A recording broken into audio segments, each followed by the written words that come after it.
Now the budget, माननीय वित्त मंत्री जी.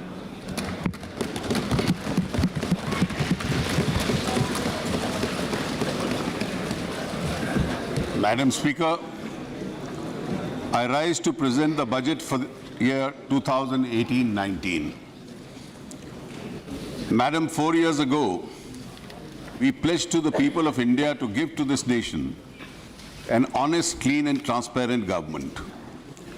We promised a leadership capable of taking difficult decisions and restoring strong performance of Indian economy. We promised to reduce poverty, expedite infrastructure creation, and build a strong, confident and new India. When our government took over, India was considered a part of the fragile five, a nation suffering from policy paralysis and corruption. We have decisively reversed this. The government led by Prime Minister Shri Narendra Modi has successfully implemented a series of fundamental structural reforms. With the result, India stands out as amongst the fastest growing economies in the world. The journey of economic reforms during the past few years has been challenging but rewarding. As a result of the reforms undertaken by the government, foreign direct investment has gone up. Measures taken by the government have made it easier to do business in India. Natural resources are now allocated in a transparent and honest manner. There is a premium on honesty. एक समय था जब भ्रष्टाचार शिष्टाचार का अंग बन गया था. आज हमारे नागरिक, विशेष रूप से नवयुवक वर्ग, ईमानदारी का जीवन व्यतीत करने को तत्पर हैं. The indirect tax system with the introduction of the goods and services tax has been made simpler. Benefits to the poor has been targeted more effectively with the use of digital technology. The demonetization of high-value currency has reduced the quantum of cash currency in circulation. It has increased the taxation base and spurred greater digitization of the Indian economy. The Insolvency and the Bankruptcy Code has changed the lender-debtor relationship. The recapitalized banks have now a greater ability to support growth. All these structural reforms will help the Indian economy achieve stronger growth in the medium and long term. Indian economy has performed very well since our government took over in May 2014. India achieved an average growth of 7.5% in the first 3 years of our government. Indian economy is now a $2.5 trillion economy, 7th largest in the world. India is expected to become the 5th largest economy very soon. On purchasing power parity basis, we are already the 3rd largest economy. Indian society, polity and economy have shown remarkable resilience in adjusting with structural reforms. The GDP growth at 6.3% in the second quarter signaled a turnaround of the economy. We hope to grow at 7.2 to 7.5% in the second half. The IMF in its latest update has forecast that the Indian grow at 7.4% next year. Manufacturing sector is back on the growth path. The services, which is the mainstay of our growth, have also resumed their high growth rate at 8% plus. Our exports are expected to grow at about 15% in 2017-18. We are now firmly on course to achieve a high growth of 8% plus. We have taken up programs to direct the benefits of structural reforms and good growth to reach the farmers, poor and other vulnerable sections of our society to uplift the underdeveloped regions.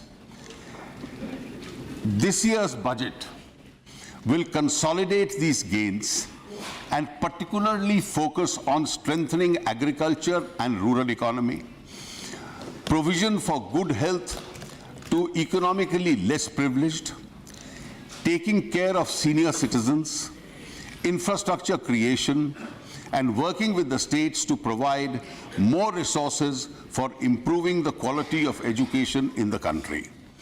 The Prime Minister, Shri Narendra Modi, has always stressed the importance of good governance. He has articulated the vision of minimum government and maximum governance. This vision has inspired government agencies in carrying out hundreds of reforms in policies, rules, and procedures.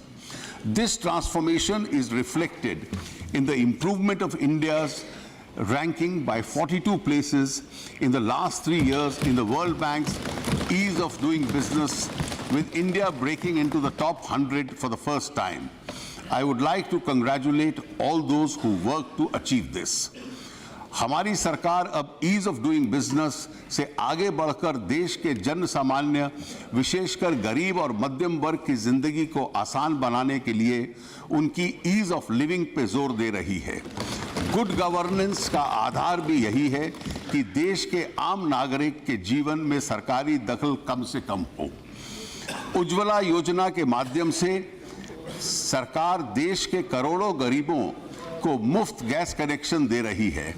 सौभाग्य योजना के जरिए 4 करोड़ घरों में बिजली connection से जोड़ा जा रहा है।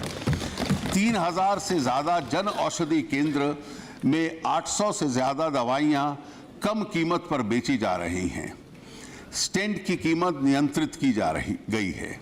गरीबों को मुफ्त डायलिसिस सुविधा के लिए विशेष योजना शुरू की गई है। गरीब और मध्यम वर्ग को आवास योजना की ब्याज दरों से बड़ी राहत भी दी गई है।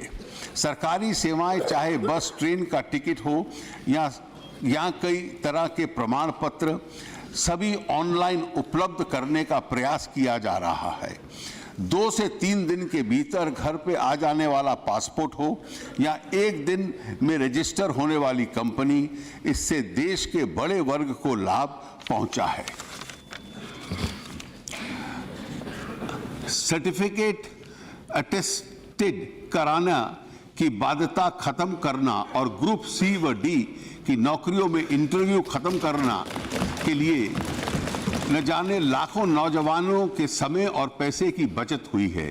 ये सरकार अनावश्यक नियम कायदों के साथ संघर्ष कर रहे हर व्यक्ति को आधुनिक तकनीकी का उपयोग करते हुए राहत देने के लिए प्रतिबद्ध है।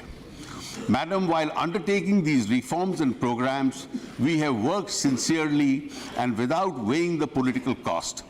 Our government has ensured that the benefits reach the eligible beneficiaries and are delivered to them directly. Many services and benefits are being delivered to the people at their doorsteps or in their accounts.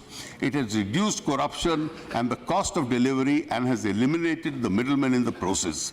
The direct benefit transfer mechanism of India is the biggest such exercise in the world and is a global success story. Agriculture and rural economy.